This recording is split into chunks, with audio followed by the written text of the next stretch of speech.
We see this on Instagram posts all over the place, all of the time. YouTube videos, it's been alluded at in books, that the dive, the ocean, the water, it heals us.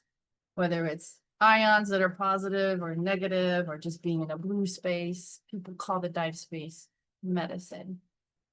But my question was, is it the dive that's healing us?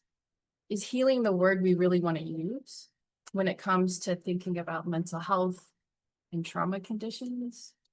I don't know. I don't think so. I think there's a better word. In my research, another question emerged. Is it the pause that the MDR gives us that we're calling or recognizing as a restorative or healing capacity? The MDR has been studied since the late 1800s. This is when it got kind of recognized and coined by our early scientists. And there's a key researcher in the field, and his name is Peloton. And if you've read anything about the MDR, you've probably read all of his articles. And Shadagay, two big names in business. And they both talk about the MDR with different approaches. But the most recent studies talk about how in hospitals and even in doctors' offices, people are having tachycardia or heart problems. They shove their face in a bowl of water, cold water. They put ice on people to reduce inflammation. And so at the end of Panaton's one of his most recent articles, which was 2020, he asked this question after this hideous experiment he did on rats. He started to ask the question of, can the MDR be therapeutic now? How can we take this automatic survival protective mechanism designed to keep us safe in a water emergency and flip it around and use it as a response? How can we cultivate that?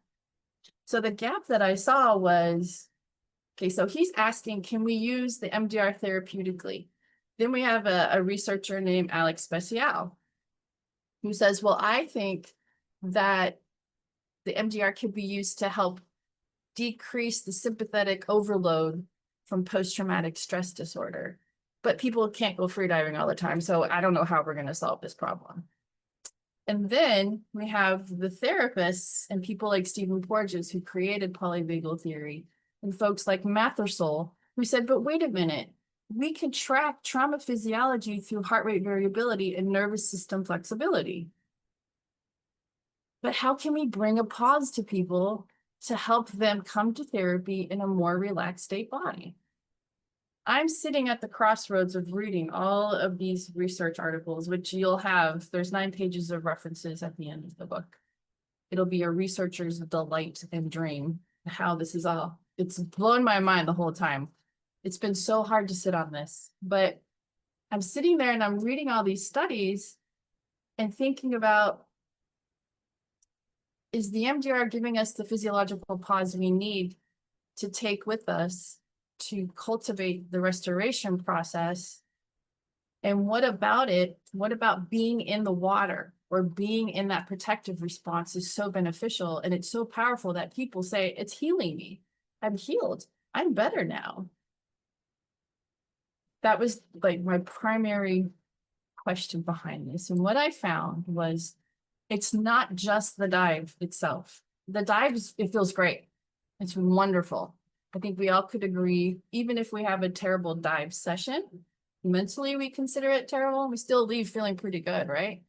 Our heart rate was low, our spleen contracted, it put this protective barrier around us to keep us safe and keep our organs taken care of. And it's calm, it's beautiful. But what I started to kind of figure out from all of these different fields of study, people talking about interoception, body awareness, and in freediving, all we do is body awareness, but it always comes with this story. And so I started to look, okay, well then, so do we need to do something before or after the dive?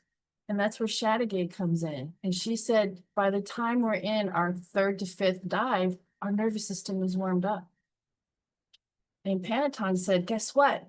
We don't just have 3 arms to the MDR anymore. It's not just bradycardia, hematological, and the vasoconstriction. Guess what? It's how we think about our dive.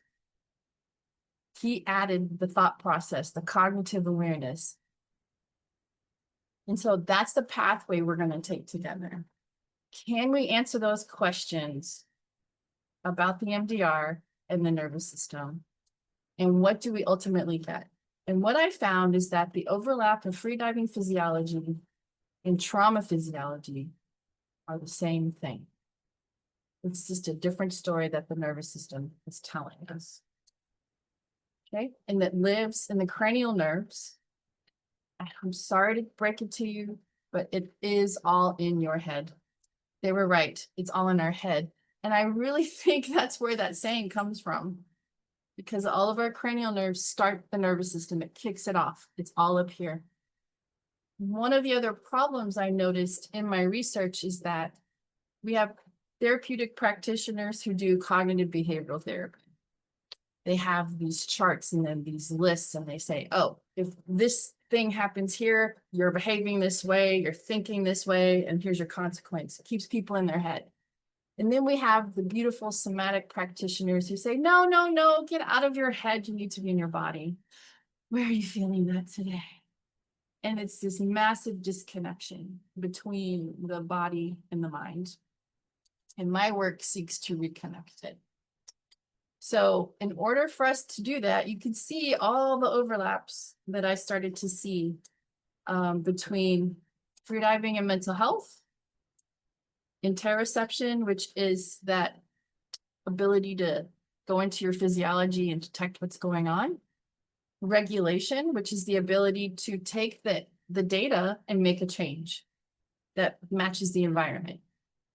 And then ultimately, I believe that it's not healing we're talking about. We're talking about reintegration. You cannot heal a trauma unless it's medical. It's a cut, a broken bone, tooth extraction, something like that. And so my work is to kind of create this shared language and a blueprint to talk about the science behind emotional states and how regulation and stress live in the body, and just kind of closing the gap on the language